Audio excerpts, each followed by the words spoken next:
Before we begin this story, leave a comment telling us where you're watching from and what you think will happen next. Enjoy the story. The rain hammered against the floor-to-ceiling windows of the exclusive rooftop restaurant, each drop creating rivulets that distorted the glittering city lights 30 floors below. Inside the opulent dining room, crystal chandeliers cast warm light over marble tables draped in white silk, where the city's elite dined on plates worth more than most people's monthly salaries. The soft murmur of refined conversation mixed with the gentle clink of champagne glasses, creating an atmosphere of understated luxury that money alone could buy. Grace Parker moved between the tables with practiced grace, her black uniform pristine, despite having worked a double shift. Her auburn hair was pulled back in a neat bun, and though exhaustion tugged at her features, she maintained the professional smile that had kept her employed at Skyline for 3 years. Few people looked at her directly. To the wealthy patrons, waitstaff were invisible, merely extensions of the restaurant's impeccable service. She approached table 12, where a lone figure sat staring out at the storm. Even seated, his commanding presence was undeniable. Alexander Kane, the youngest billionaire CEO in the city, whose face graced magazine covers and financial headlines with equal frequency. His dark suit was perfectly tailored, his black hair styled with casual precision. But tonight, something was different. His usual aura of unshakable confidence seemed fractured, replaced by a tension that made Grace's steps falter. "Would you like to order, Mr. Kane?" she asked softly, her voice barely audible above the rain. He turned, and Grace found herself caught in the intensity of his steel blue eyes. For a moment, neither spoke. Alexander had dined here countless times, but he had never really seen her before. Tonight, however, her gentle presence seemed to cut through the chaos in his mind like a beacon in the storm. "Actually," he said, his deep voice rough with exhaustion, "I need your help with something far more important than dinner." Grace blinked, confusion flickering across her delicate features. "I'm sorry, sir. I don't understand." Alexander glanced around the nearly empty restaurant, then back at her. The desperation in his eyes made her heart skip. "My grandfather is dying. He has one condition for me to inherit the company that's been our family legacy for 4 generations. I have to be married by midnight tonight, or everything goes to my cousin Marcus, a man who will destroy everything my family built." Grace's eyes widened. I'm very sorry about your grandfather, but I don't see how I can help." "My fiancée left me at the altar this morning," Alexander continued, his voice cracking slightly. "Said she couldn't marry someone who cared more about business than love. The media had a field day. Every eligible woman in the city knows about the humiliation. No one will marry me now, not even for money." The rain intensified, thunder rolling across the sky like an ominous drumbeat. Grace set down her order pad, her professional composure wavering. "Mr. Kane, surely there must be someone." "There's no one," he interrupted, standing abruptly.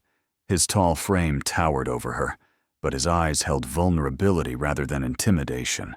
"Grace, I've watched you work here for months. You're kind, genuine, everything this world seems to lack. I know this sounds insane, but I'm begging you." He reached into his jacket and pulled out a small velvet box, dropping to one knee, right there in the middle of the restaurant. The few remaining diners turned to stare, their conversations dying into stunned silence. Grace's hands flew to her mouth, her green eyes wide with shock. "Kiss me now, or I lose everything," Alexander said, his voice breaking with desperation. "Marry me tonight, and I'll give you anything you want. $1 million, 10 million, your own house, your mother's medical bills paid. Anything." Grace stared down at him, her mind reeling. This couldn't be happening. Billionaires didn't propose to waitresses in public restaurants, but the raw pain in his eyes was unmistakably real. "Mr. Kane, Please," he whispered, loud enough for only her to hear. "I know you don't love me. I know this is crazy. But if you say no, my grandfather's life work dies with him. 60 years of building something meaningful, gone to a man who sees it as nothing but profit margins." Grace's heart hammered against her ribs. Around them, other diners held their breath, phones already out to capture the moment. The silence stretched taut as violin strings. She thought of her mother's cancer treatments, the bills that kept coming, the second job she'd been considering just to stay afloat. But more than that, she thought of the genuine anguish in this powerful man's voice. "If I say yes," she whispered, her voice trembling, "what happens after midnight?" Alexander's eyes softened. "We can annul it immediately if you want, or we can figure it out as we go. I'm not asking for love, Grace. I'm asking for a chance." The clock on the wall showed 11:30 p.m., 30 minutes to change both their lives forever. Grace looked down at him, this titan of industry reduced to a man on his knees, and felt something shift inside her chest. Maybe it was compassion. Maybe it was the champagne the kitchen staff had been sneaking her all night. Or maybe it was the way he'd remembered her name when no one else ever had. "Get up," she said softly. Alexander's face crumpled, resignation flooding his features as he began to rise. "I understand. I'm sorry for putting you in this position." "You misunderstood," Grace interrupted, stepping closer until they were mere inches apart. Her voice was steady now, decision made. "I said get up because I can't kiss you properly when you're on the floor." The restaurant erupted in gasps and whispers as Alexander rose slowly, disbelief and hope warring in his expression. Grace reached for his face with trembling hands, her fingers barely grazing his jawline, before he captured her lips in a kiss that stole her breath completely. The world around them disappeared, the staring diners, the flashing phone cameras, even the storm raging outside. There was only the warmth of his mouth on hers and the thundering of her heart. When they finally broke apart, Alexander rested his forehead against hers, his voice a rough whisper. "Are you sure about this?" Grace nodded, though her entire body shook with the magnitude of what she'd just agreed to. "I'm sure. But we need to hurry if we're going to beat midnight." Alexander's face transformed with relief and something deeper. Gratitude that made Grace's chest tighten. He pulled out his phone with shaking hands. "Marcus?" "Yes, it's me. I need the judge ready at the courthouse in 20 minutes. Yes, I know what time it is. Just make it happen." As he made the call, Grace's manager approached with wide eyes and a nervous expression. "Grace, I don't know what's happening here, but your shift isn't over." "She doesn't work here anymore," Alexander said firmly, ending his call and wrapping a protective arm around Grace's waist. The gesture sent unexpected warmth through her entire body. "As of right now, Miss Parker is otherwise engaged." Grace looked around the restaurant that had been her second home for 3 years, at the co-workers who were staring with mixtures of shock and envy. Everything was changing so fast, she could barely process it. "I need to get my things from the locker." "Whatever you need, we'll replace," Alexander said gently. "But we have 18 minutes to get to the courthouse, and traffic in this storm." He trailed off, but his meaning was clear. Grace nodded, her practical nature overriding her shock. "Then let's go." Alexander's driver was waiting with a sleek black car that probably cost more than Grace's annual salary. As they settled into the leather seats, Grace finally had a moment to truly comprehend what she'd done. She was sitting next to a man worth billions, wearing a waitress uniform, about to marry him in what had to be the most impulsive decision of her life. "Second thoughts?" Alexander asked quietly, noticing her paler. Grace turned to study his profile as he stared out at the city racing past. Even in the dim light of the car, she could see the exhaustion etched in his features, the weight he carried on his shoulders. "Tell me about your grandfather." A soft smile crossed Alexander's lips, the first genuine warmth she'd seen from him all evening. "Henry Kane. He started the company with nothing but a small loan and an unshakable belief that business should serve people, not the other way around. He built homeless shelters, funded schools, created jobs in communities that had been forgotten.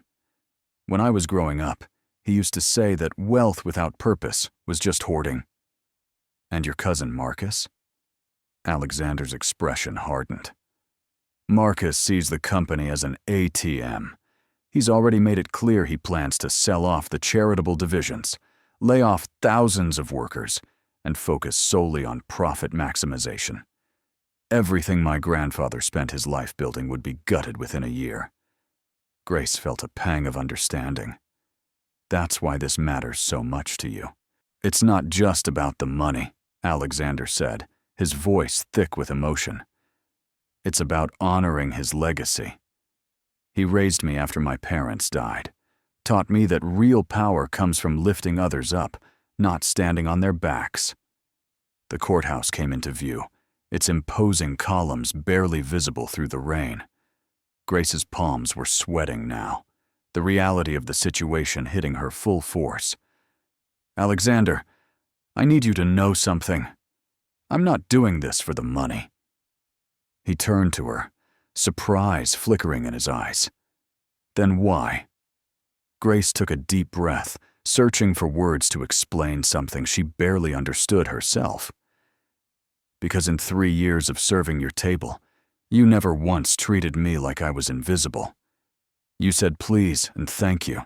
You asked how my day was going. And tonight, when you could have demanded or tried to buy me, you asked. You said please." She paused, her voice softening.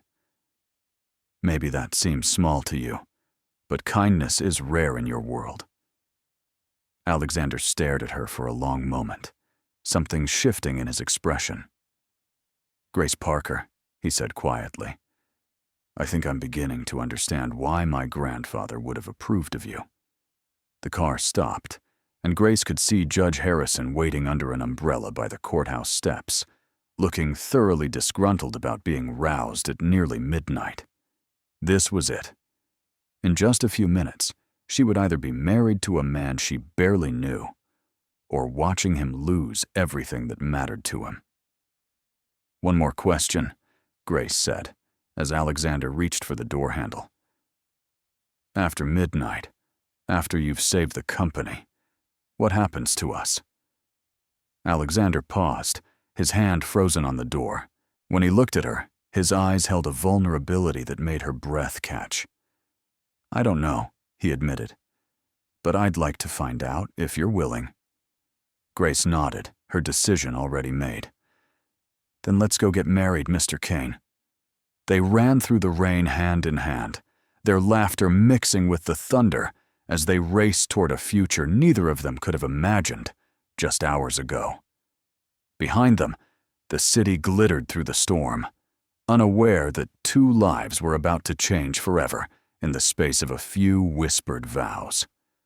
As they reached the courthouse steps, Grace caught sight of the clock tower in the distance.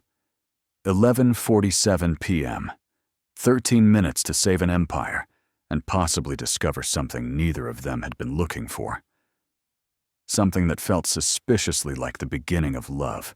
Judge Harrison was a stern-faced man in his 70s who clearly wasn't pleased about conducting a midnight wedding ceremony.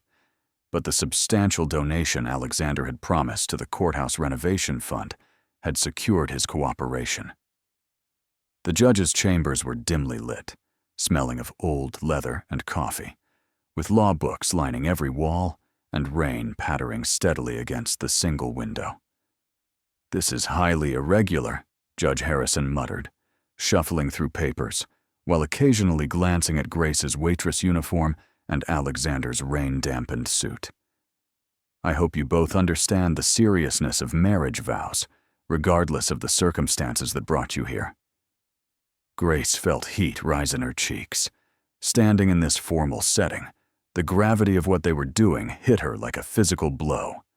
She was about to marry a complete stranger. Yes, she'd served him coffee and taken his orders for 3 years.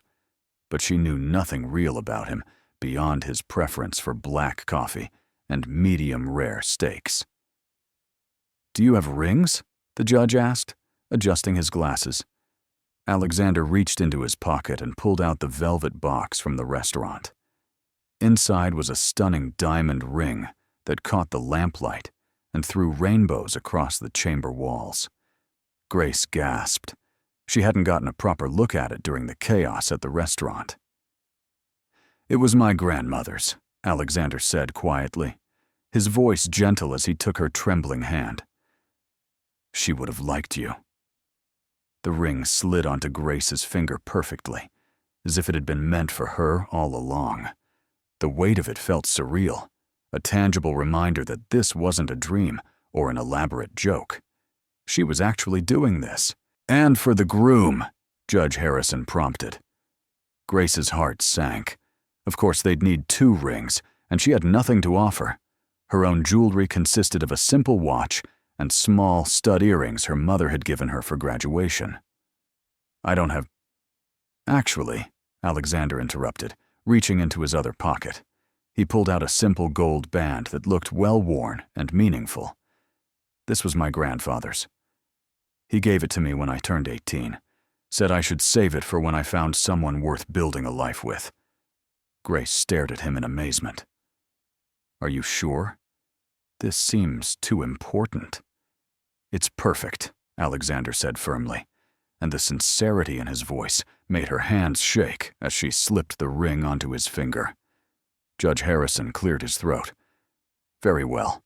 Do you, Alexander Kane, take Grace Parker to be your lawfully wedded wife, to have and to hold, in sickness and in health, for richer or poorer, for better or worse, until death do you part?" Alexander's eyes never left Grace's face. "I do." "And do you, Grace Parker, take Alexander Kane to be your lawfully wedded husband, to have and to hold, in sickness and in health, for richer or poorer, in sickness and in health, for richer or poorer, in sickness and in health, for richer or poorer, in sickness and in health, for richer or poorer, in sickness and in health, for richer or poorer, in sickness and in health, for richer or poorer, in sickness and in health, for richer or poorer, in sickness and in health, for richer or poorer, in sickness and in health, for richer or poorer, in sickness and in health, for richer or poorer, in sickness and in health, for richer or poorer, in sickness and in health, for richer or poorer, in sickness and in health, for richer or poorer, in sickness and in health, for richer or poorer, in sickness and in health, for richer or poorer, in sickness and in health, for richer or poorer, in sickness and in health, for richer or poorer, in sickness and in health, for richer or poorer, in sickness and in health, for richer or poorer, in sickness and in health, for richer or poorer, in sickness and in health, for richer or poorer, in sickness and in health, for richer or poorer, in sickness and in health, for richer or poorer, in sickness and in health, for richer or poorer, in sickness and in health, for richer or poorer, in sickness and in health, for richer or poorer, in sickness and in health, for richer or poorer, in sickness and in health, for richer or poorer, in sickness and in health, for richer or poorer, in sickness and in health, for richer or poorer, in sickness and in health, for richer or poorer, in sickness and in health, for richer or poorer, in sickness and in health, for richer or poorer, in sickness and in health, for richer or poorer, in sickness and in health, for richer or poorer, in sickness and in health, for richer or poorer, in sickness and in health, for richer or poorer, in sickness and in health, for richer or poorer, in sickness and in health, for richer or poorer, in sickness and in health, for richer or poorer, in sickness and in health, for richer or poorer, in sickness and in health, for richer or poorer, in sickness and in health, for richer or poorer, in sickness and in health, for richer or poorer, in sickness and in health, for richer or poorer, in sickness and in health, for richer or poorer, in sickness and in health, for richer or poorer, in sickness and in health, for richer or poorer, in sickness and in health, for richer or poorer, in sickness and in health, for richer or poorer, in sickness and in health, for richer or poorer, in sickness and in health, for richer or poorer, in sickness and in health, for richer or poorer, in sickness and in health, for richer or poorer, in sickness and in health, for richer or poorer, in sickness and in health, for richer or poorer, in sickness and in health, for richer or poorer, in sickness and in health, for richer or poorer, in sickness and in health, for richer or poorer, in sickness and in health, for richer or poorer, in sickness and in health, for richer or poorer, in sickness and in health, for richer or poorer, in sickness and in health, for richer or poorer, in sickness and in health, for richer or poorer, in sickness and in health, for richer or poorer, in sickness and in health, for richer or poorer, in sickness and in health, for richer or poorer, in sickness and in health, for richer or poorer, in sickness and in health, for richer or poorer, in sickness and in health, for richer or poorer, in sickness and in health, for richer or poorer, in sickness and in health, for richer or poorer, in sickness and in health, for richer or poorer, in sickness and in health, for richer or poorer, in sickness and in health, for richer or poorer, in sickness and in health, for richer or poorer, in sickness and in health, for richer or poorer, in sickness and in health, for richer or poorer, in sickness and in health, for richer or poorer, in sickness and in health, for richer or poorer, in sickness and in health, for richer or poorer, in sickness and in health, for richer or poorer, in sickness and in health, for richer or poorer, in sickness and in health, for richer or poorer, in sickness and in health, for richer or poorer, in sickness and in health, for richer or poorer, in sickness and in health, for richer or poorer, in sickness and in health, for richer or poorer, in sickness and in health, for richer or poorer, in sickness and in health, for richer or poorer, in sickness and in health, for richer or poorer, in sickness and in health, for richer or poorer, in sickness and in health, for richer or poorer, in sickness and in health, for richer or poorer, in sickness and in health, for richer or poorer, in sickness and in health, for richer or poorer, in sickness and in health, for richer or poorer, in poorer, for better or worse, until death do you part. Grace's voice caught in her throat. The words seemed to echo in the small chamber, carrying weight she hadn't expected. This was supposed to be a business arrangement, a favor to help a desperate man save his family legacy. But looking into Alexander's eyes, seeing the hope and vulnerability there, she felt something shift inside her chest. "I do," she whispered. "By the power vested in me by the state, I now pronounce you husband and wife. You may kiss the bride." The clock on Judge Harrison's desk read 11:59 p.m. as Alexander stepped closer, his hands gentle as they framed Grace's face. "Thank you," he breathed against her lips before kissing her with a tenderness that made her knees weak.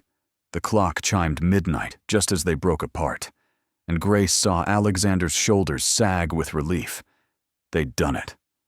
Whatever happened next, He'd saved his grandfather's company from destruction.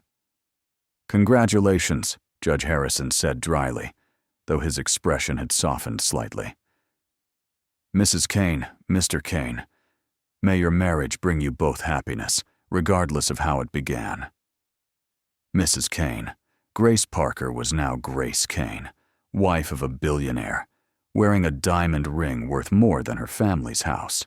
The surreal nature of it all made her laugh, a slightly hysterical sound that echoed off the chamber walls. "Are you all right?" Alexander asked, concern flickering across his features. "I think I'm in shock," Grace admitted, staring down at her ring. 6 hours ago, I was worried about whether I'd have enough tips to pay for groceries this week. Now I'm married to you." Alexander's expression grew serious. "Grace, I want you to know that nothing has to change if you don't want it to. We can keep this purely business. You can have your own apartment, your own life."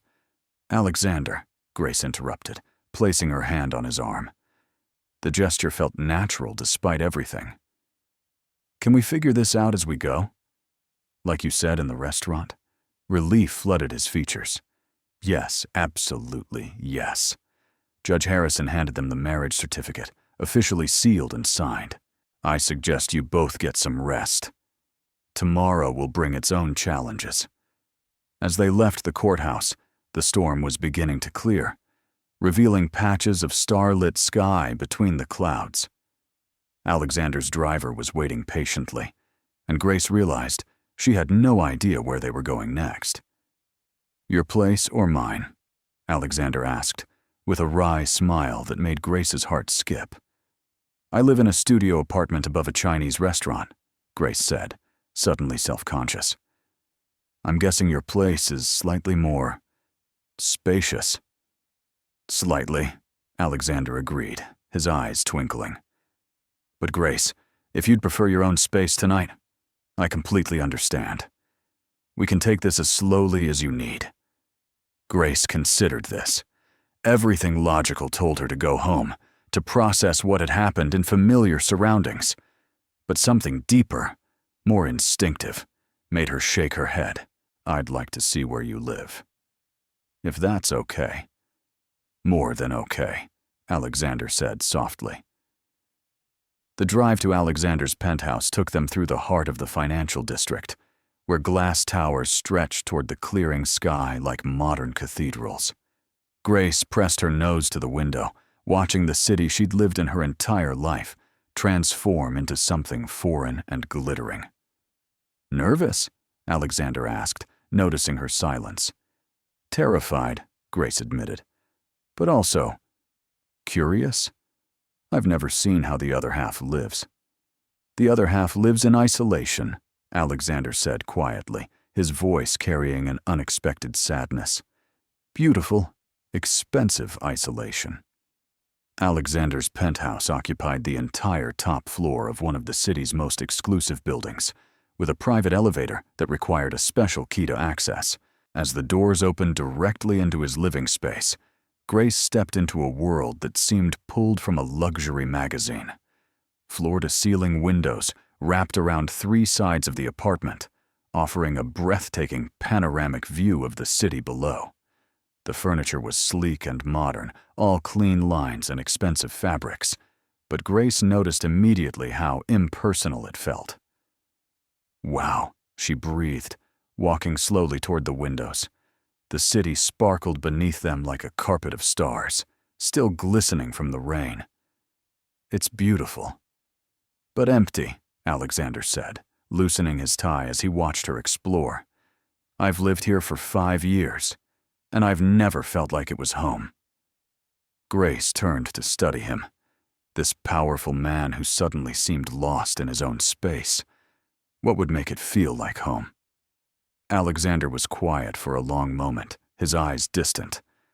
"I don't know. I've been so focused on work, on building the company, that I never learned how to build a life." The vulnerability in his voice made Grace's chest tighten. She walked back to him, stopping just close enough to see the exhaustion etched in his features. "Alexander, when was the last time you just..." relaxed. He laughed, but there was no humor in it.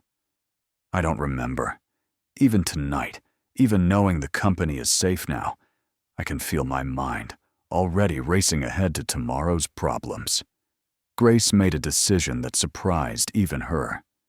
Reaching up, she began loosening his tie the rest of the way, her fingers gentle against his throat. Well, Mr. Kane, lucky for you, your wife is an expert at taking care of stressed customers. Alexander's breath caught at her touch, but he didn't pull away. Is that what I am?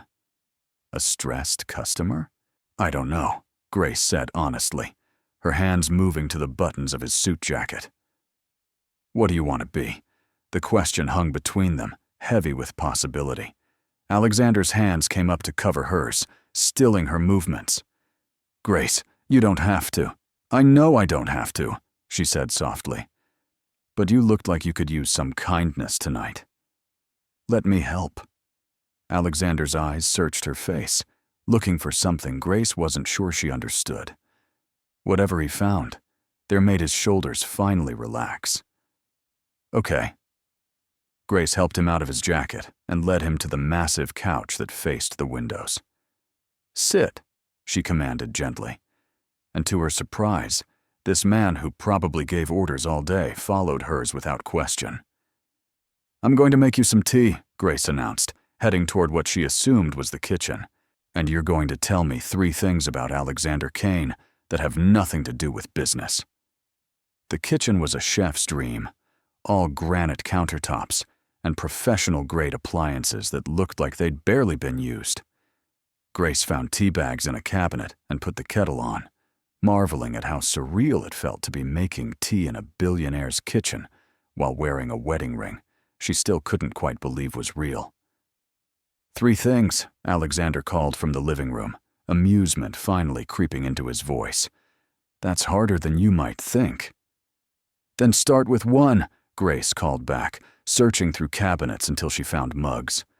I'm terrified of butterflies, Alexander admitted, and Grace could hear the smile in his voice. She laughed, nearly dropping the mug she was holding. Butterflies. Seriously? Dead serious. When I was 7, my class went to a butterfly conservatory for a field trip. One landed on my nose, and I screamed so loud they had to call my grandfather to come pick me up. Grace returned to the living room carrying 2 steaming mugs, still grinning. Okay, that's adorable. What else? Alexander accepted the tea gratefully, wrapping his hands around the warm mug.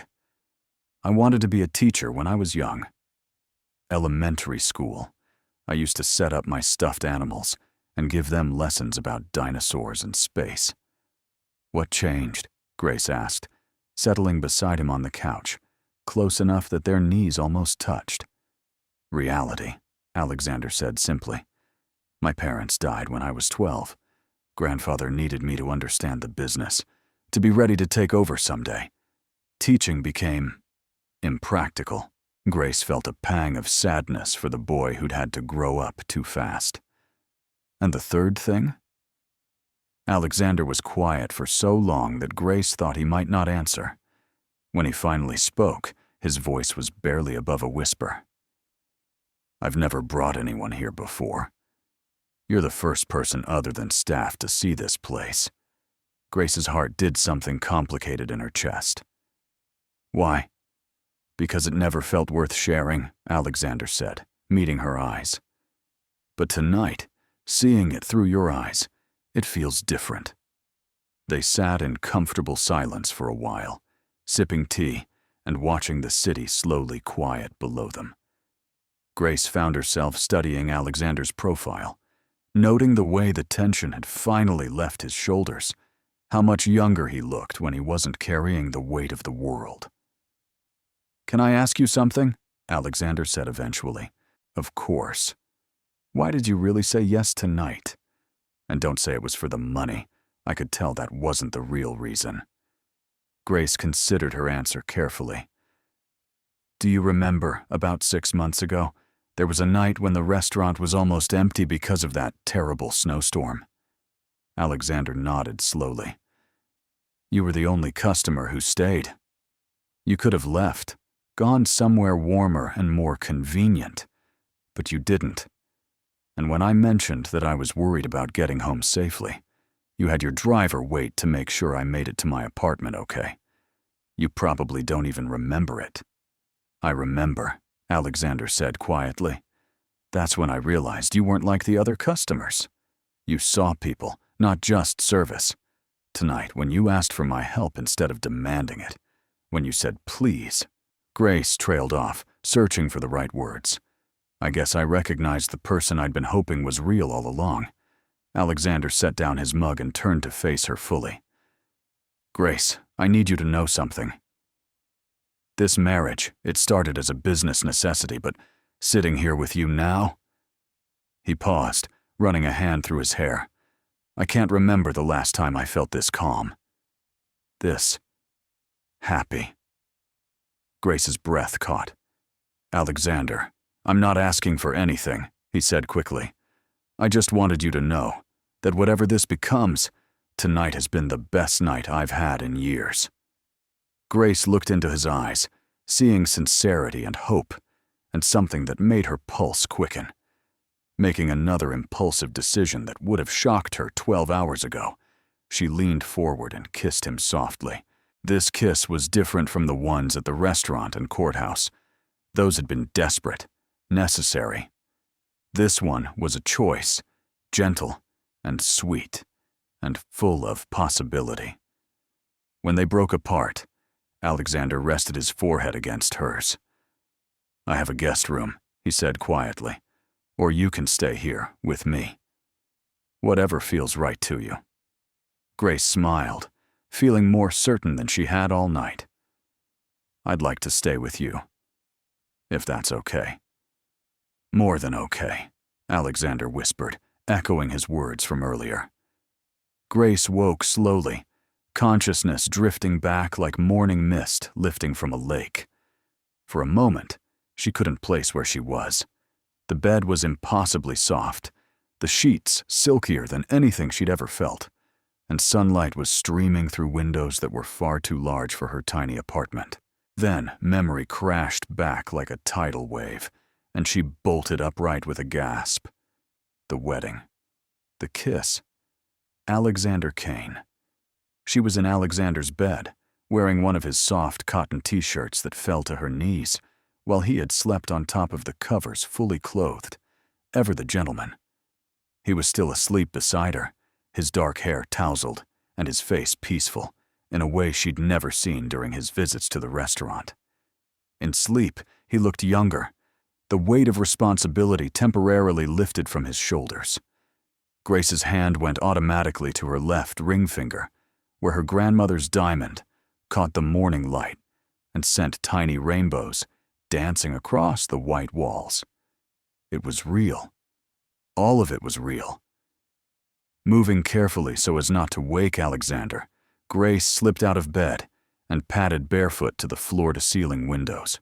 The view in daylight was even more spectacular than it had been the night before. The entire city spread out beneath them, from the financial district's glass towers to the harbor where boats bobbed like toys in the distance. Beautiful, isn't it? Alexander's voice, rough with sleep, came from behind her.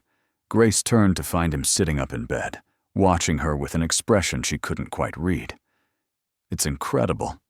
Do you ever get used to it? I thought I had, Alexander said, standing and moving to join her at the window. But seeing your reaction reminds me why I chose this place. They stood side by side, both of them awkward in the morning light. The intimacy of the night before felt fragile now, as if it might shatter at the wrong word or gesture.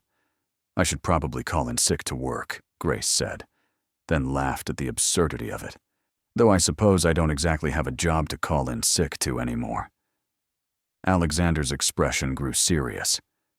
Grace, about your job, about everything that's changed, I want you to know you don't have to depend on me financially. We can set up accounts in your name, make sure you have complete independence. Grace turned to study his face, noting the careful way he was choosing his words. You're trying to give me an escape route. I'm trying to give you choices, Alexander corrected. This happened so fast, and I don't want you to feel trapped. Before Grace could respond, Alexander's phone rang with the sharp trill that seemed to pierce right through the peaceful morning. He glanced at the screen and winced. My assistant, he explained apologetically. I need to take this. Alexander Kane, he answered, his voice immediately shifting to the authoritative tone Grace recognized from his business calls at the restaurant. Grace couldn't hear the other side of the conversation, but she watched Alexander's expression grow increasingly tense as he listened. What do you mean, leak to the press? Alexander demanded, running his free hand through his hair. How could they possibly know about the wedding already?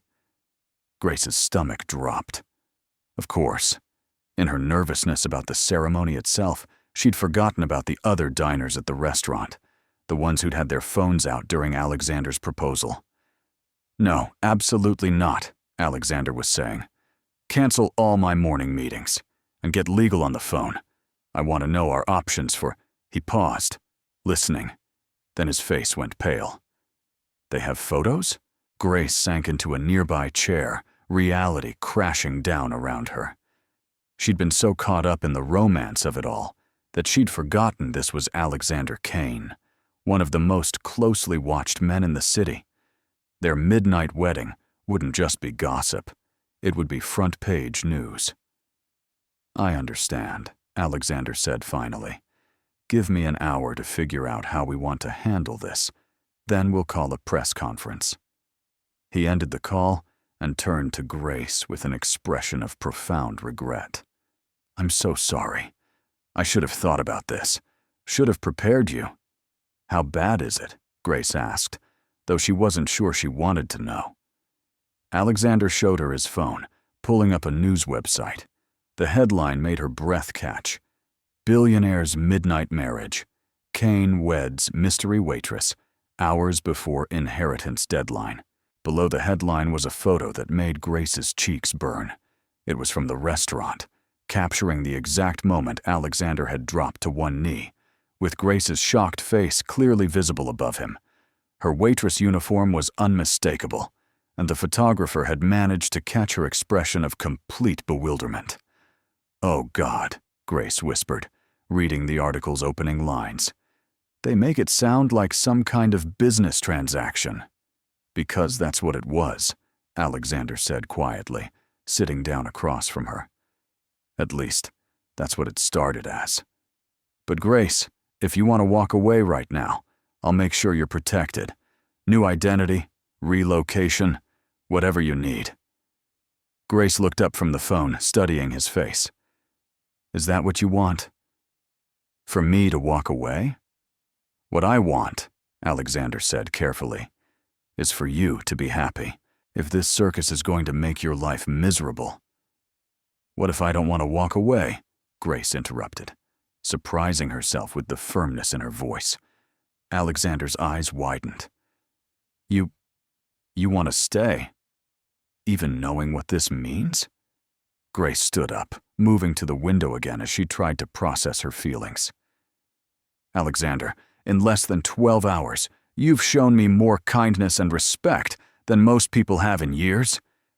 Yes, this started as a business arrangement, but last night… She turned back to him. Last night felt real. It was real, Alexander said immediately, standing as well. Grace, everything I said last night, everything I felt, that was all real. Then we'll figure out how to handle the press together, Grace said, decision made. But I have one condition. Anything. I want to meet your grandfather. Alexander's face lit up with surprise and something deeper, gratitude mixed with hope. He's going to love you. How can you be so sure? Alexander moved closer, taking her hands in his. Because he's the one who taught me that the measure of a person isn't their bank account or their connections, it's their character. And Grace, you have the strongest character of anyone I've ever met. Grace felt tears prick her eyes. I'm scared, Alexander. I don't know how to be married to someone like you. I don't know how to handle reporters or society events or—" "Hey," Alexander said softly, tilting her chin up so she met his eyes. "You don't have to handle any of that alone.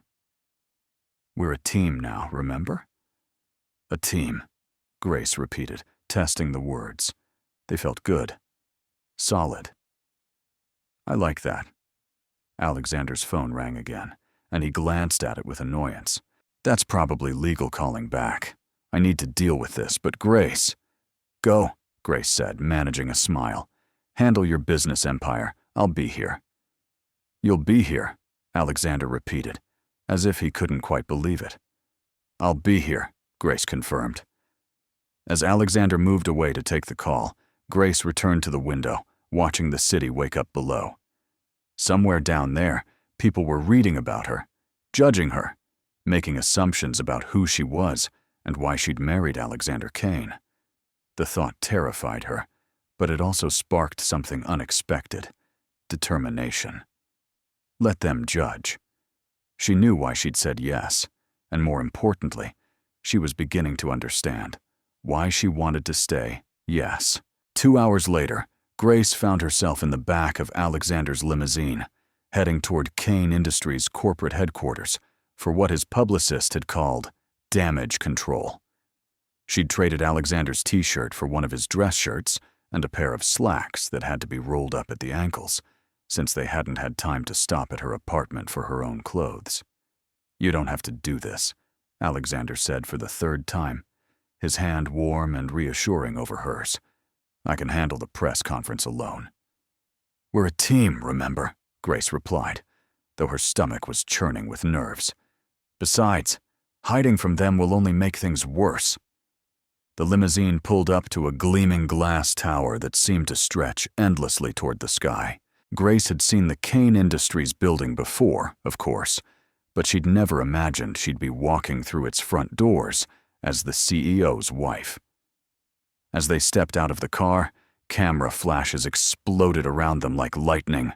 Reporters shouted questions over each other, their voices blending into an incomprehensible roar of noise and aggression. "Mr. Kane, is it true you married your waitress to secure your inheritance? Grace, how long have you been planning this? Alexander, was this marriage arranged by your lawyers?" Grace instinctively moved closer to Alexander, who wrapped a protective arm around her shoulders and guided her swiftly through the crowd.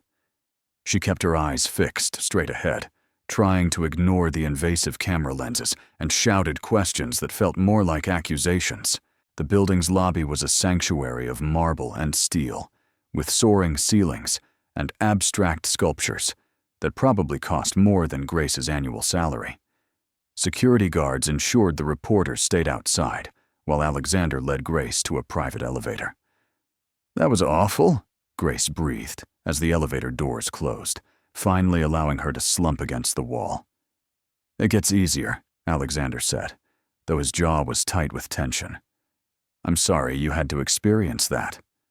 The elevator opened directly into Alexander's office, which occupied the entire top floor of the building.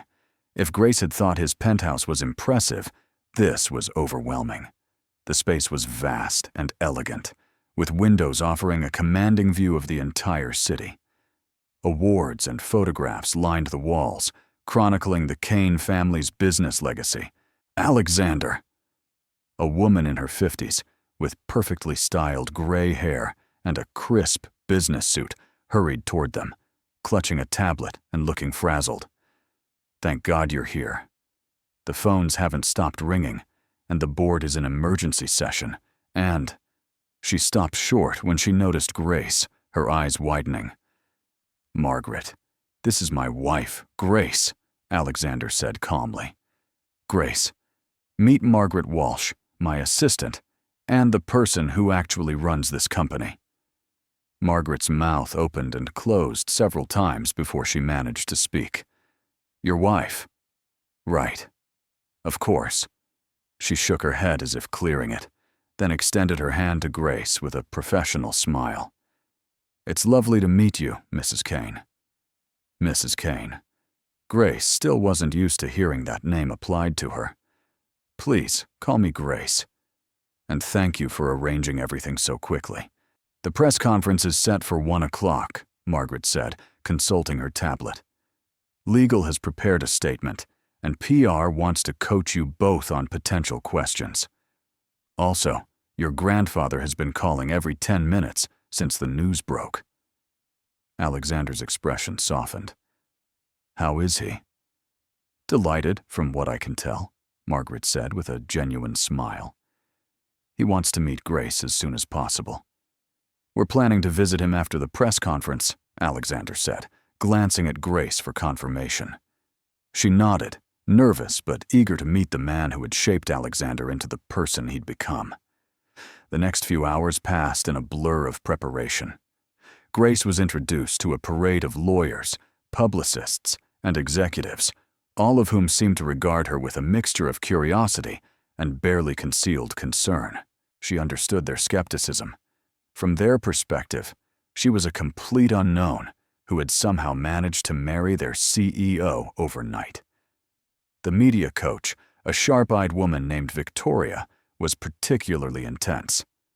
"The key is to stay calm and unified," she explained, pacing back and forth in front of Grace and Alexander. "Don't let them bait you into emotional responses. Stick to the prepared statements and always present a united front." "What if they ask about the inheritance?" Grace asked. "You acknowledge that the timing was influenced by family circumstances, but emphasize that your relationship has been developing over time," Victoria replied smoothly. "You don't have to lie, but you don't have to give them every detail either." Grace felt sick. The idea of reducing her complex feelings to sound bites and strategic messaging made everything feel cheap and calculated. But Alexander seemed to sense her discomfort, reaching over to squeeze her hand. "We'll get through this," he murmured. "Just remember why we're doing it." At precisely 1 o'clock, they walked into the corporate conference room that had been converted into a makeshift press room. The space was packed with reporters, cameras, and equipment, all focused on the small podium where Grace and Alexander would make their statement. Alexander stepped up to the microphone first, his voice steady and authoritative. "Thank you all for coming. As you're aware, Grace and I were married last night in a private ceremony. We're here today to address some of the speculation and misinformation that has been circulating." He paused, his eyes finding Grace's in the crowd. "Grace Parker, now Grace Kane, is an extraordinary woman who I've had the privilege of knowing for several years. Our relationship developed naturally over time, and while the timing of our wedding was influenced by family circumstances, our feelings for each other are genuine and deep." Grace stepped forward, her heart pounding so hard she was sure the microphones would pick it up. "I understand that our story might seem unusual," she said, her voice stronger than she'd expected. "But sometimes, life doesn't follow the timeline we expect. What matters is that Alexander and I chose each other, freely and completely." The reporters immediately erupted with questions. "Grace, how do you respond to accusations that you're a gold digger? Alexander, is it true you've never had a serious relationship before this? What's your prenup arrangement?" Alexander's hand found the small of Grace's back, a steadying presence as she fielded the invasive questions with as much grace as she could muster. She found herself drawing on the same skills she'd used for years, dealing with difficult customers at the restaurant, staying calm, professional, and refusing to take the bait when reporters tried to provoke her. "Our relationship is built on mutual respect and genuine affection," Grace said in response to the gold digger question. "I didn't marry Alexander for his money. I married him because he's a good man who treats people with kindness and dignity." When a particularly aggressive reporter pressed about the inheritance, Alexander stepped in smoothly. "My grandfather's wishes reflect his lifelong belief in the importance of family and commitment. Grace and I are honored to carry forward his legacy together." After 30 minutes that felt like hours, Alexander brought the conference to a close. "Thank you for your questions. Grace and I ask for privacy as we begin our marriage, and we look forward to building a future together." As they left the podium, Grace felt drained, but oddly proud. She'd survived her first encounter with the media circus that was apparently part of her new life, and she hadn't fallen apart or said anything she'd regret. "You were incredible," Alexander said as soon as they were back in his office. "I've never seen someone handle their first press conference so well."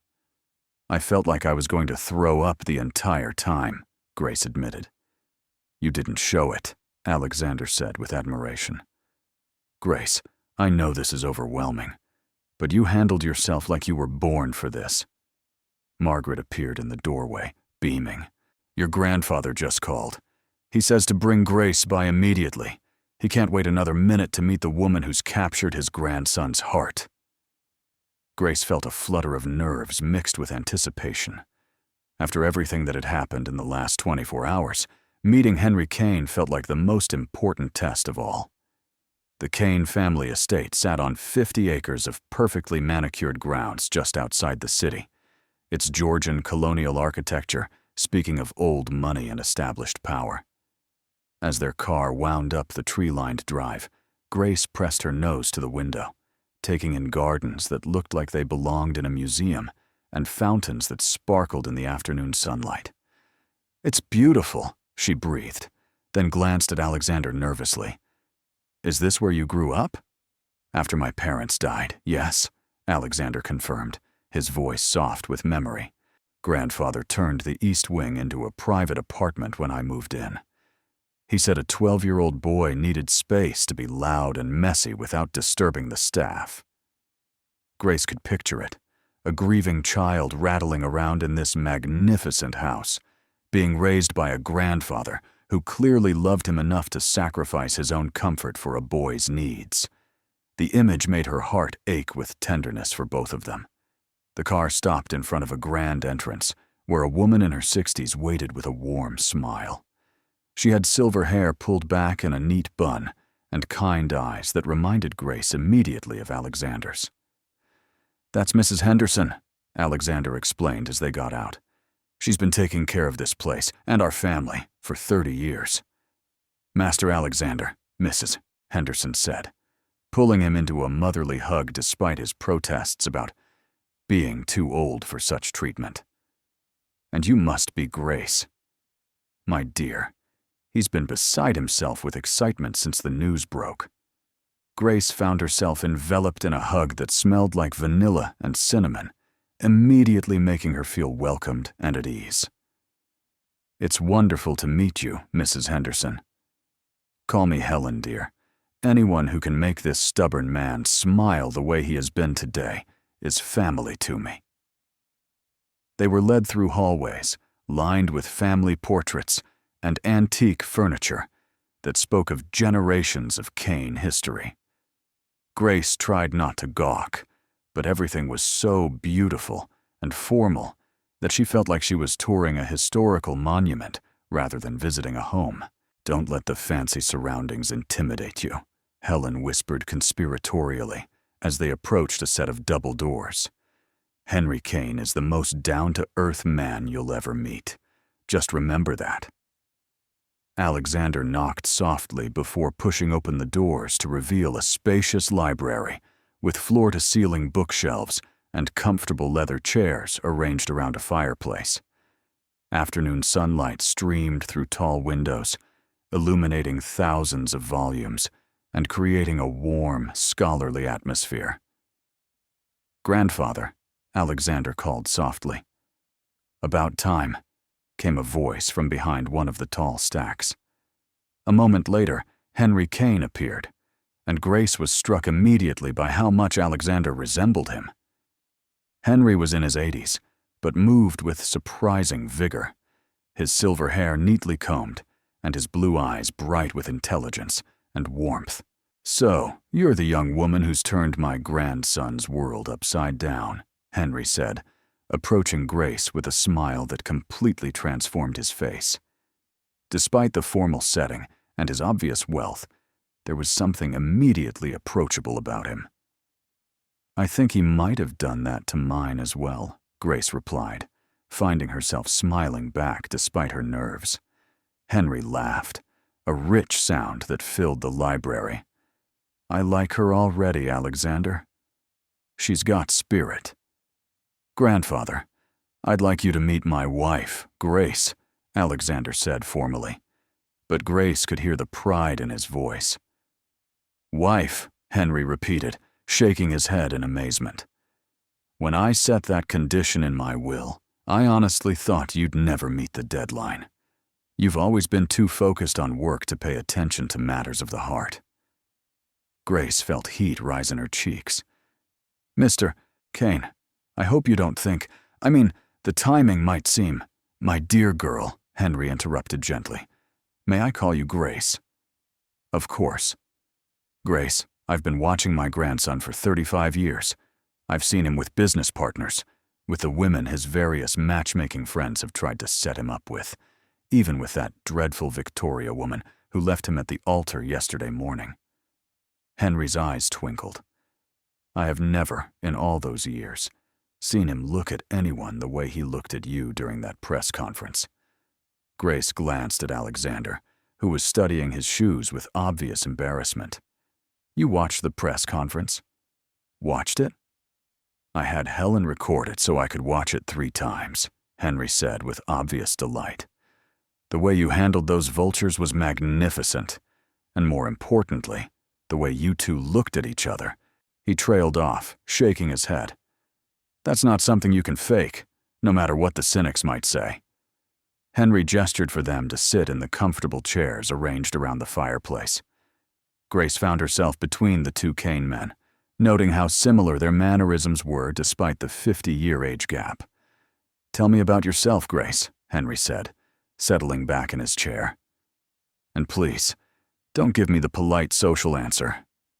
Tell me who you really are. Grace took a deep breath, deciding to be completely honest. I'm nobody special, Mr. Kane. I grew up in a working-class family, put myself through college waiting tables, and I've been working at Skyline Restaurant for 3 years to help pay for my mother's medical bills. Until yesterday, the most exciting thing in my life was getting double shifts during the holidays. And what do you want from life? Henry asked, his voice gentle but probing. Grace considered the question seriously. I want to matter. I want to help people, to make a difference somehow. I studied journalism because I believed stories could change things. But I've been too busy surviving to pursue that dream. Henry nodded approvingly. And now? What do you want now that your circumstances have changed so dramatically?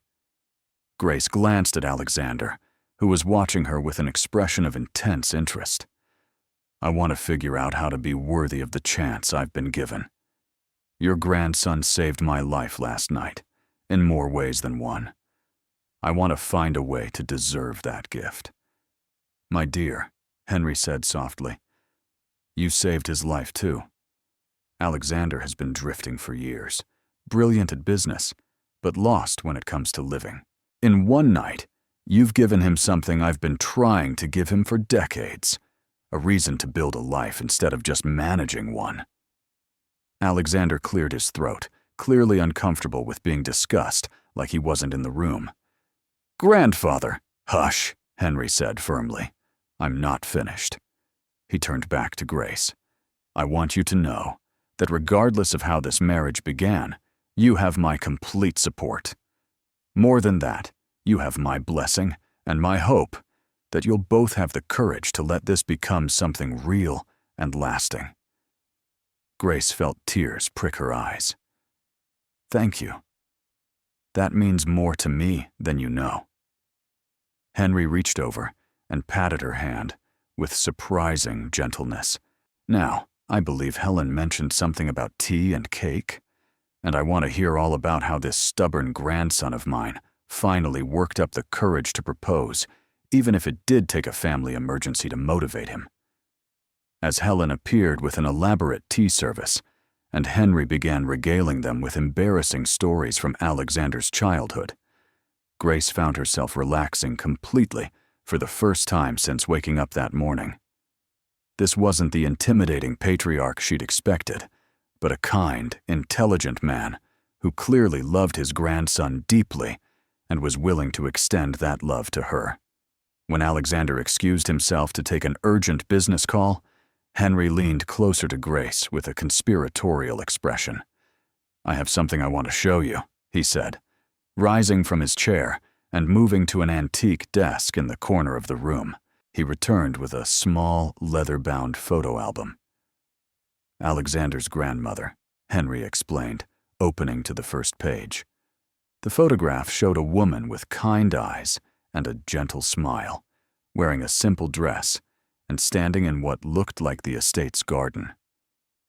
Her name was Margaret. We called her Maggie. She was a teacher when I met her, came from a family much like yours. Grace studied the photograph, struck by something familiar in the woman's expression. "She's beautiful." "She was extraordinary," Henry said softly. "Everyone said I was crazy to marry a schoolteacher instead of someone from our social circle. But Maggie taught me that love doesn't respect boundaries of class or wealth. She made me a better man, just like you're making Alexander a better man." He turned the page to show more photographs. Maggie teaching children, working in the garden, holding a baby who was clearly Alexander's father. In every image, she radiated warmth and authenticity. "Why are you showing me this?" Grace asked softly. Henry closed the album and looked at her seriously. "Because I want you to understand that you belong here, Grace. Not because you married into this family, but because you have the same spirit Maggie had, the same strength, the same grace under pressure, the same ability to see the person behind the position." Grace felt overwhelmed by his kindness and acceptance. "I'm scared I'll disappoint you. Both of you." "Impossible," Henry said firmly. "Do you know what Alexander told me when he called this morning to explain what had happened?" Grace shook her head. "He said, 'Grandfather, I finally understand what you meant about finding someone who makes you want to be worthy of them. That's not something a man says about a business arrangement, my dear. That's something a man says when he's falling in love." As evening approached and they prepared to leave the estate, Henry pulled Grace aside for a private moment, while Alexander was saying goodbye to Mrs. Henderson. "I have one request," Henry said, his voice serious but kind. "Give this a real chance. I know the circumstances were unusual, but I've seen the way you two look at each other. Don't let fear or outside opinions rob you of something that could be extraordinary."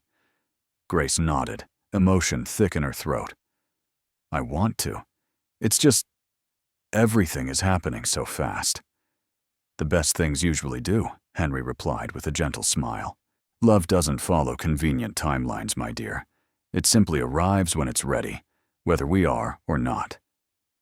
The drive back to the city was quiet, both Grace and Alexander lost in their own thoughts. The day had been overwhelming.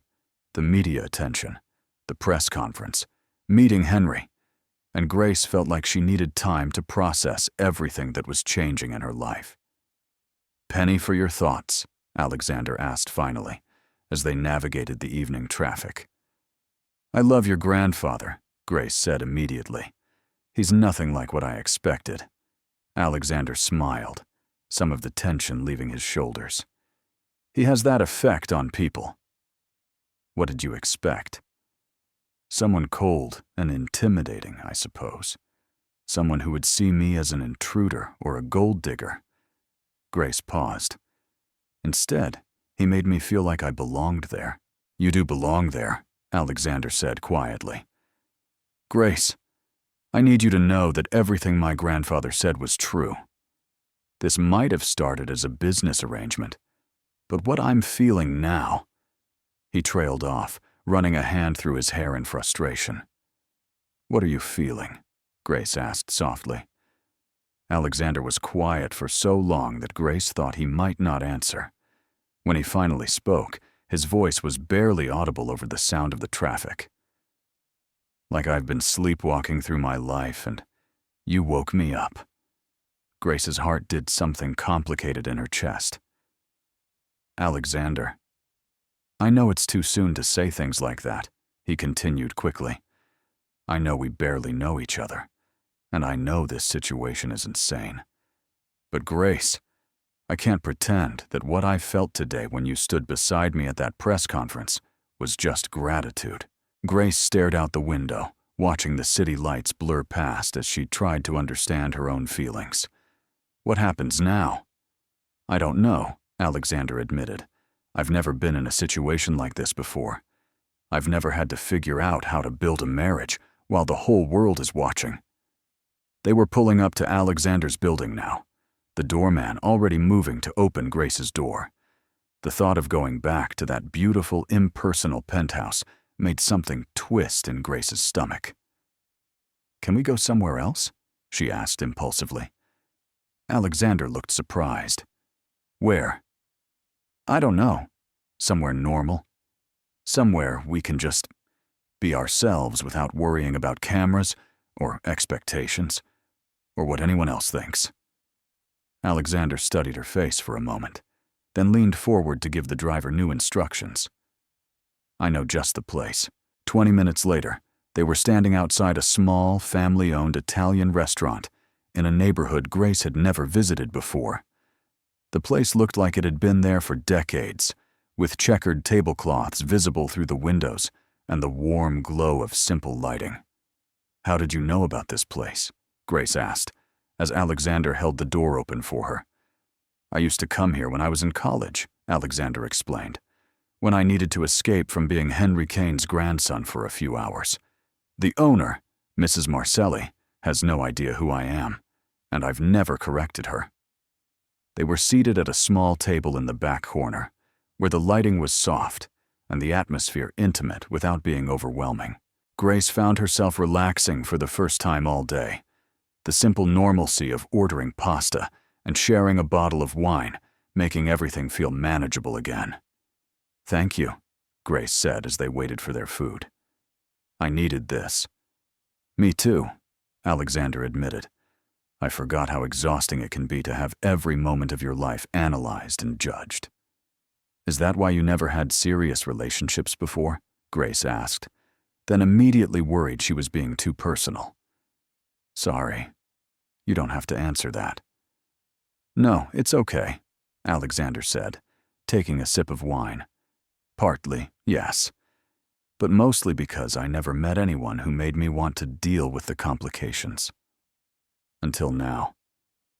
Grace felt heat rise in her cheeks. Alexander, I'm not trying to pressure you, he said quickly. I just want you to know where I stand. This morning I thought I was facing a marriage of convenience that we'd probably annul in a few months. Tonight, the idea of you leaving makes me panic. Grace looked across the table at this man, who 12 hours ago had been just a familiar customer, and tried to understand how everything had changed so completely. I'm scared, she admitted. Of what? Of disappointing you. Of not being enough for this life you're offering me. Of falling for you, and then having it all turn out to be a mistake. Alexander reached across the table and took her hand, his thumb brushing gently over her wedding ring. Grace, you could never disappoint me. And as for falling for me, he paused, meeting her eyes. I think I'm already there, so you wouldn't be alone. Grace's breath caught. You think you're falling for me?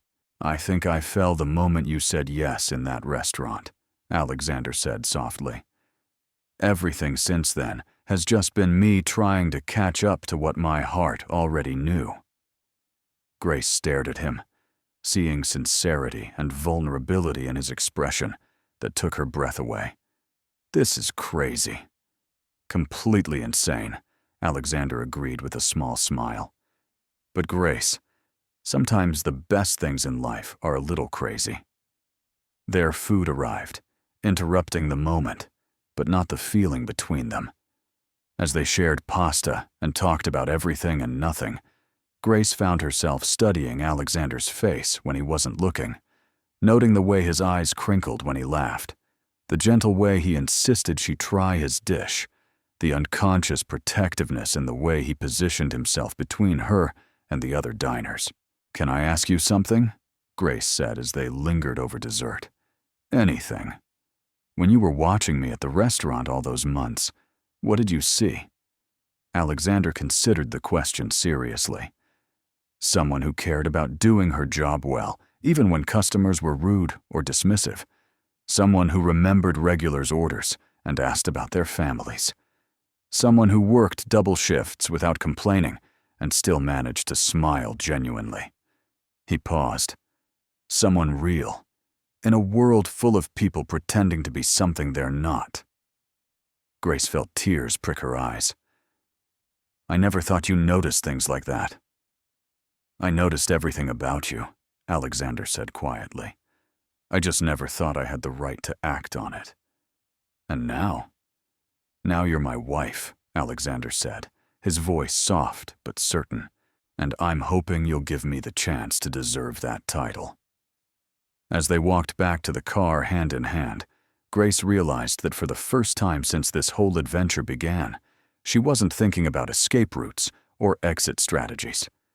Instead, she was thinking about tomorrow and the day after that, and all the days they might have together if they were brave enough to let this become real. "Alexander," she said as they settled back into the car. "Yes?" "I think I'm ready to stop being scared and start being curious about what this could become." Alexander's smile was brighter than all the city lights combined. "I was hoping you'd say that." 3 weeks later, Grace stood in front of the mirror in what had become their bedroom, adjusting the neckline of a designer dress that still felt foreign despite the personal shopper's assurances that it was perfect for a corporate wife's first charity gala. The woman staring back at her looked polished and sophisticated, but Grace wasn't sure she recognized herself anymore. "You look beautiful," Alexander said from the doorway, his voice warm with admiration. He was stunning in his tuxedo, every inch the powerful CEO the business world expected him to be. "I look like I'm playing dress-up," Grace replied, smoothing her hands nervously over the silk fabric. "What if I say the wrong thing? What if I use the wrong fork or—" Alexander crossed the room in 2 quick strides, taking her hands in his and stilling their anxious movements. "Grace, you've been to 3 events with me already, and you've been magnificent every time. You have nothing to prove to anyone."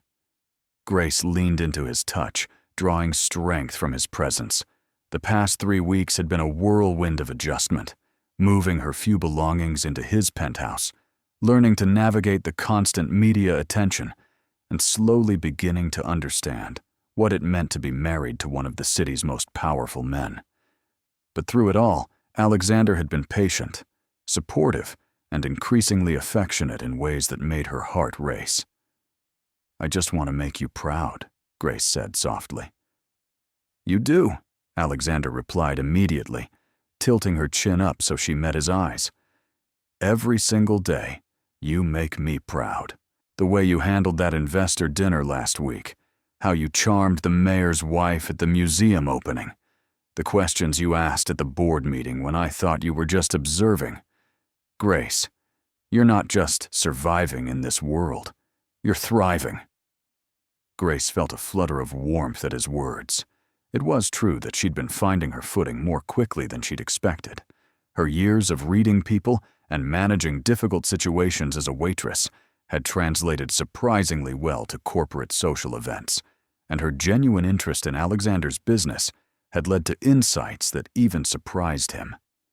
"Besides," Alexander continued with a mischievous smile, "tonight is special." "Special how?" Instead of answering, Alexander pulled a small jewelry box from his pocket. "I have something for you."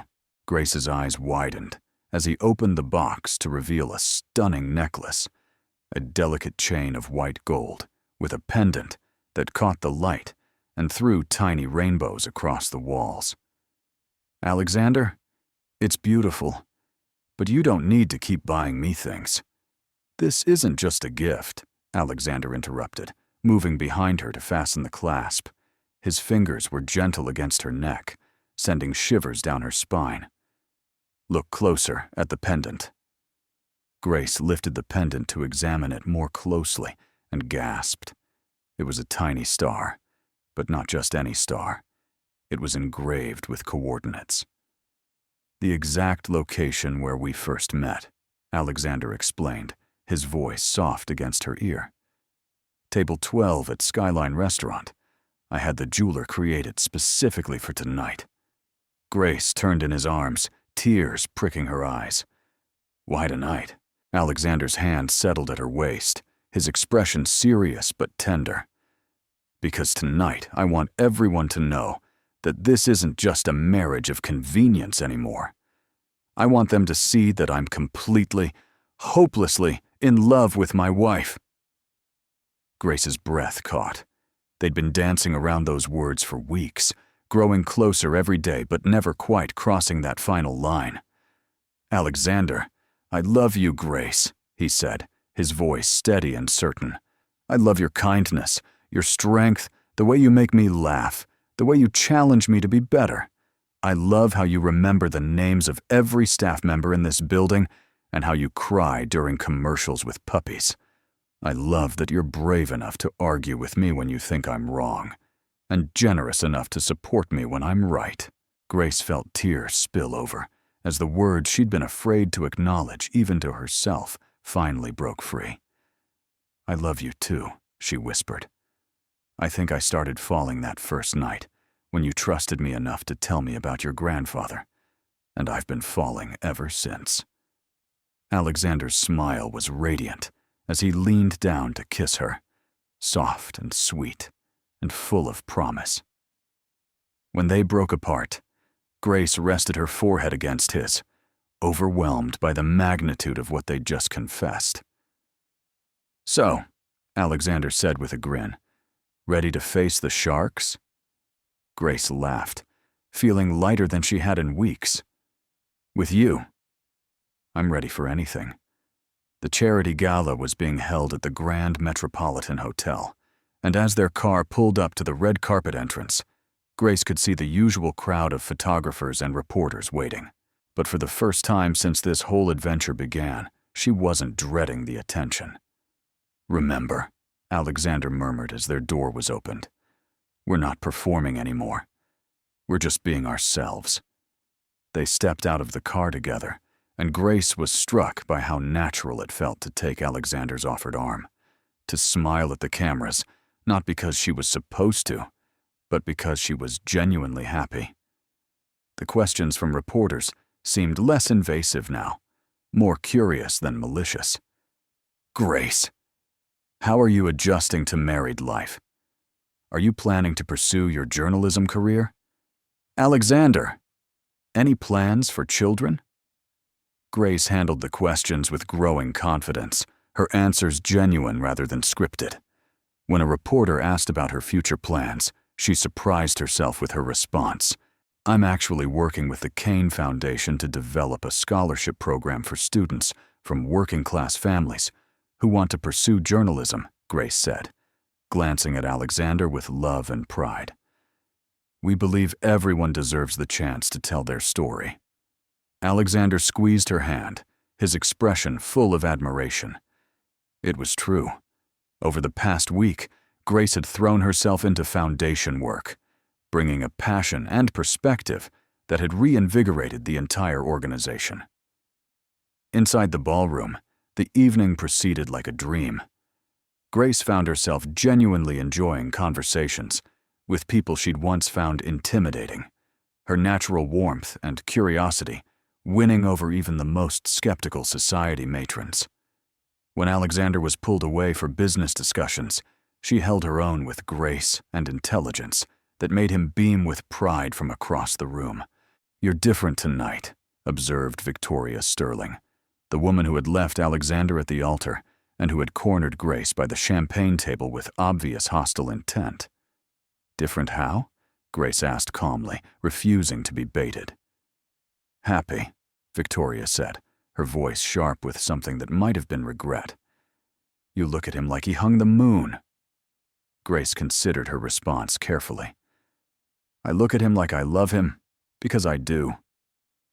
Victoria's perfectly composed expression cracked slightly. You know, I thought I was saving us both from a loveless marriage. I never imagined he was capable of looking at someone the way he looks at you. Maybe he just needed someone who could see past the CEO to the man underneath, Grace said gently, finding that she felt more pity than anger toward this woman who had let fear cost her something precious. The conversation was interrupted by the evening's main event, the auction for the new children's hospital wing. Grace watched with growing excitement as various luxury items were bid on, the amounts reaching levels that still made her dizzy despite her new circumstances.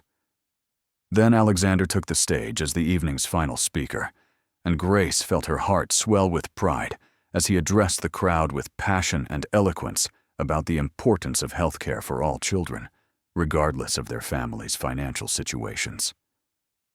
"Before I close," Alexander said, his eyes finding Grace's in the crowd, "I want to introduce you to someone who has changed not just my life, but my understanding of what it means to use privilege responsibly.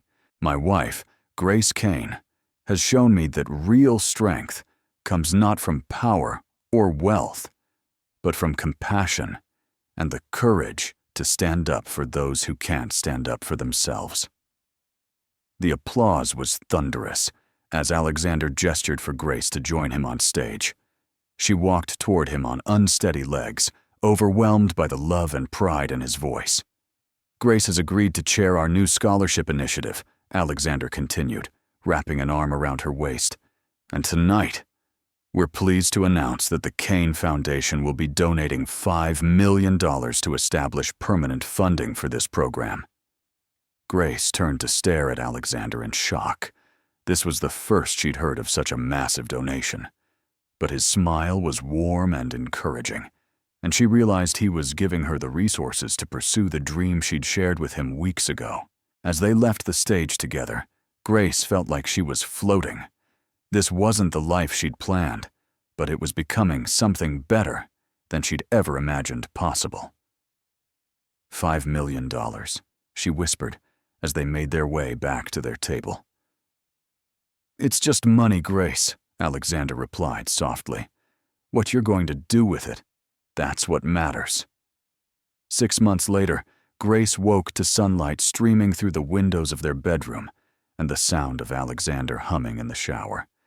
She stretched lazily, marveling at how completely their lives had intertwined, how natural it felt to wake up beside him every morning and fall asleep in his arms every night. The penthouse had been transformed since she'd moved in. Where once everything had been pristine and impersonal, now there were photographs scattered on tables, books stacked in comfortable piles, and small touches that made the space feel like a home rather than a showplace. Grace's favorite addition was the cozy reading nook they'd created by the windows, where she often curled up with manuscripts from scholarship applicants while Alexander worked on his laptop nearby. "Good morning, beautiful," Alexander said, emerging from the bathroom with a towel wrapped around his waist and water-still droplets gleaming on his shoulders. "Good morning yourself," Grace replied, pulling him down for a kiss that tasted like mint and promises. Even after all these months, the sight of him first thing in the morning still made her heart skip. "I have news," Alexander said, settling beside her on the bed, with an expression that was equal parts excitement and nervousness. "Good news or bad news?" "Potentially amazing news if you're open to it," Alexander replied, pulling out his phone and showing her an email. "The Times wants to interview you about the scholarship program. Not us, just you. They want to feature you as one of their Women Making a Difference profiles." Grace's eyes widened as she read the email. "They want to interview me? Are you sure they don't mean both of us?" "Nope, just you," Alexander said with obvious pride. "Grace, do you realize what this means? You've built something so significant that it's earning recognition completely independent of your connection to me." Grace felt a flutter of excitement mixed with nerves. The scholarship program had become her passion project, and seeing the first recipient starting college this fall had been one of the most rewarding experiences of her life. But national media attention still felt overwhelming. "What if I mess it up?" Grace asked, voicing her lingering insecurities. Alexander cupped her face gently, his eyes warm with love and confidence. "Impossible.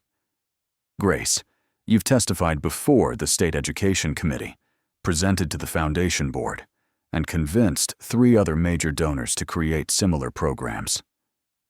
You're not the scared waitress who married me in desperation anymore. You're Grace Kane, advocate, philanthropist, and the most capable woman I know." Grace leaned into his touch, drawing strength from his unwavering belief in her. "When you put it like that—" "I put it like that because it's true," Alexander said firmly. "And Grace, I want you to know that whatever you decide about this interview, whatever direction your career takes, I'll support you completely. Even if it means less time for corporate wife duties?" Grace asked teasingly. "Especially then," Alexander replied seriously. "I didn't marry you to turn you into some trophy wife. I married you because you're extraordinary, and I want the whole world to see what I see when I look at you." Grace felt tears prick her eyes at his words. The man who had once been content with a marriage of convenience had become her biggest champion, encouraging her to dream bigger and reach further than she'd ever thought possible. Their peaceful morning was interrupted by the arrival of Margaret, Alexander's assistant, who bustled in with her usual efficiency and a stack of papers that immediately put Alexander into work mode. "Sorry to interrupt," Margaret said, though her smile suggested she wasn't entirely sorry. "But we have a situation that requires immediate attention." "What kind of situation?" Alexander asked, already reaching for his clothes. "The Hartwell Industries deal. They're threatening to pull out unless we can guarantee certain environmental standards that our current suppliers can't meet." Grace watched Alexander transform from relaxed husband into sharp-focused CEO, his mind already racing through solutions and contingencies. It was fascinating to witness, and she'd never gotten tired of seeing him in his element. "I'll be in the office in 30 minutes, Alexander said, already mentally shifting into crisis management mode. "Actually," Grace said thoughtfully, "what if the solution isn't changing suppliers? What if it's helping your current suppliers upgrade their systems?" Both Alexander and Margaret turned to look at her with surprise. "The Kane Foundation has connections with environmental consulting firms through our other programs," Grace continued, warming to her idea. "What if we offered to subsidize the upgrades for suppliers who commit to long-term sustainability practices? It solves Hartwell's concerns, keeps your existing relationships intact, and creates a model other companies could follow." Alexander stared at her for a moment, then broke into a grin that made her pulse quicken. "Grace Kane, you're brilliant. It's just an idea." "It's a perfect idea," Alexander interrupted, pulling her into his arms and spinning her around. "Margaret, get the environmental team on the phone and set up a meeting with our top 3 suppliers for this afternoon." "Right away," Margaret said, though Grace caught her smiling as she hurried out to make the arrangements. "See?"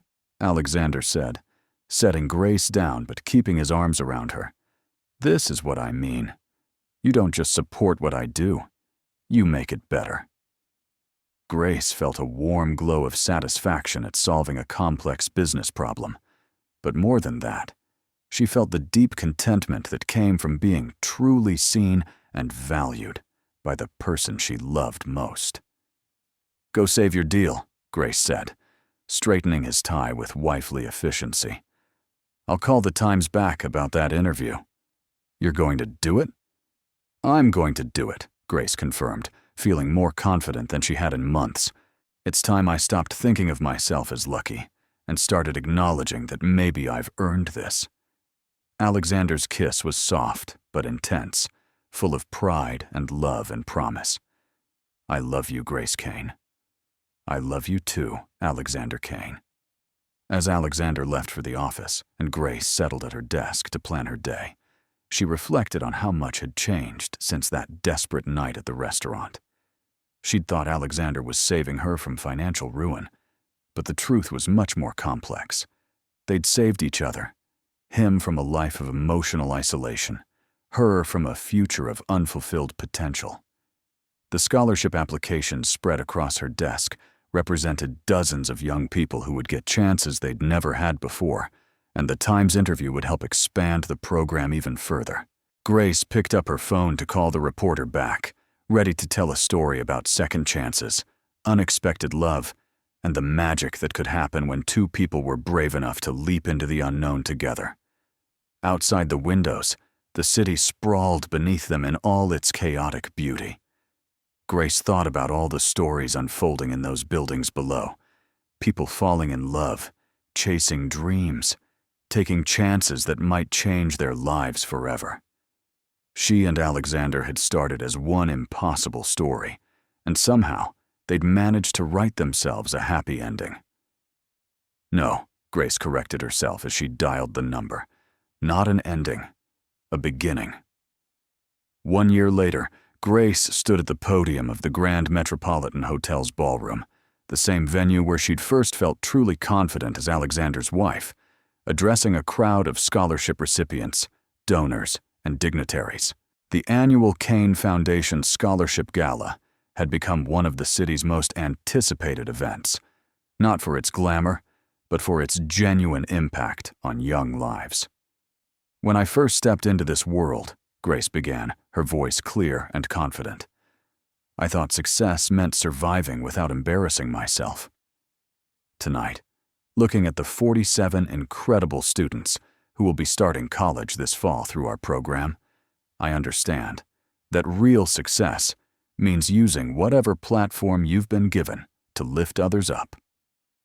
The applause was warm and genuine as Grace gestured to the scholarship recipients seated at the front tables. Their faces, bright with hope and determination, reminded her why this work mattered so much. These students represent every background, every dream, every story that deserves to be told. They're future doctors and teachers, journalists and engineers, artists and entrepreneurs. But most importantly, they're proof that talent exists everywhere. Opportunity doesn't. Alexander watched from the side of the stage, his face glowing with pride and love. The woman speaking wasn't the nervous waitress he'd married in desperation, nor was she simply the polished society wife she'd learned to be. This was Grace in her full power, passionate, articulate, and completely in her element. Before I close, Grace continued, I want to thank the man who taught me that the best way to honor an unexpected blessing is to share it. My husband, Alexander Kane, didn't just give me a new life. He gave me the courage to create the life I was meant to live. Their eyes met across the crowd, and Grace felt the same flutter of excitement she'd experienced that first night when he'd asked her to pretend they were together. Except now, nothing was pretend. Their love was real, tested, and stronger than either of them had dared to hope. As the evening wound down and the last guests departed, Grace and Alexander found themselves alone on the hotel's rooftop terrace, the city twinkling below them like a field of stars. Successful evening, Alexander said, wrapping his arms around her from behind as she leaned against the railing. The best yet, Grace agreed, settling back against his chest. Did you see Maria Rodriguez's face when we announced her full ride to MIT? I thought she was going to faint. I was watching you, Alexander said softly, pressing a kiss to her temple. You were radiant up there, completely in your element. Grace turned in his arms, studying the man who had become her partner in every sense of the word. Do you ever regret it? The way this all started, Alexander's expression grew thoughtful. You mean, do I regret proposing to a stranger in a moment of desperation? Something like that.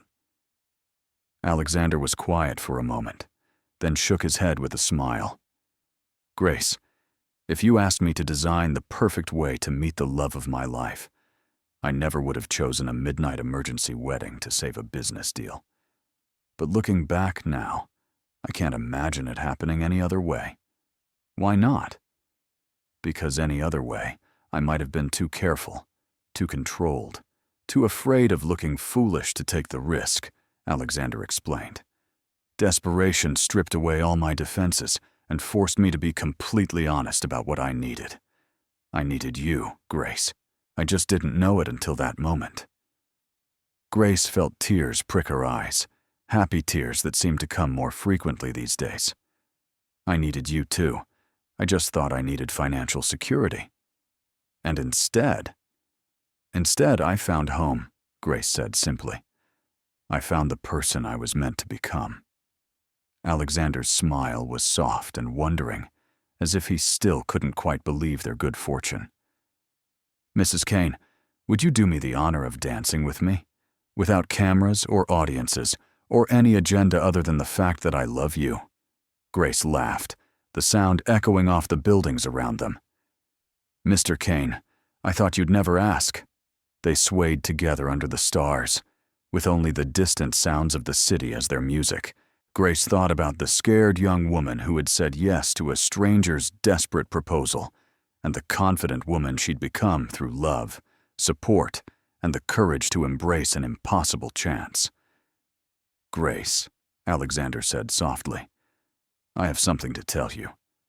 Grace pulled back to look at him, noting the nervous excitement in his expression. What is it? The Times interview you did last month? It's been nominated for a Pulitzer Prize in feature writing. Grace's mouth fell open in shock. That's impossible. I'm not even a real journalist. You're not just a real journalist. You're an extraordinary one, Alexander said firmly. The piece about education inequality and the personal stories behind the scholarship recipients. Grace, it's been reprinted in dozens of papers, sparked policy discussions in 3 states, and inspired similar programs across the country. Grace felt dizzy with the magnitude of what he was telling her. The little girl who had dreamed of telling stories that mattered had grown up to do exactly that, in ways she'd never imagined possible. Whether you win or not, you've already accomplished something incredible, Alexander continued. You've used your voice to change lives, Grace. That's what real journalism is about.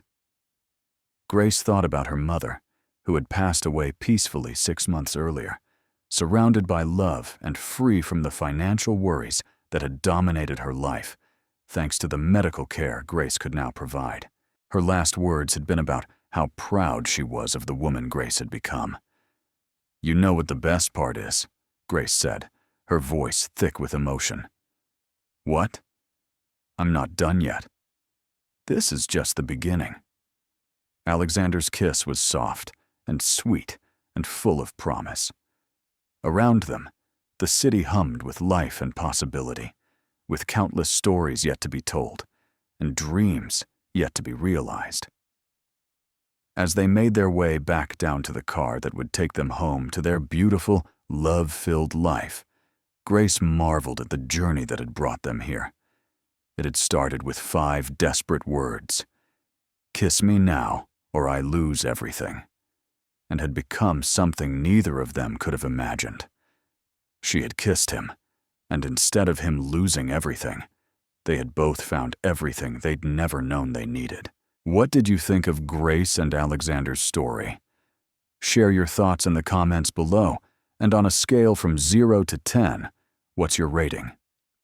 Subscribe to the channel and turn on notifications to follow all our story, and check out more romantic tales by clicking on the videos suggested at the end of this one.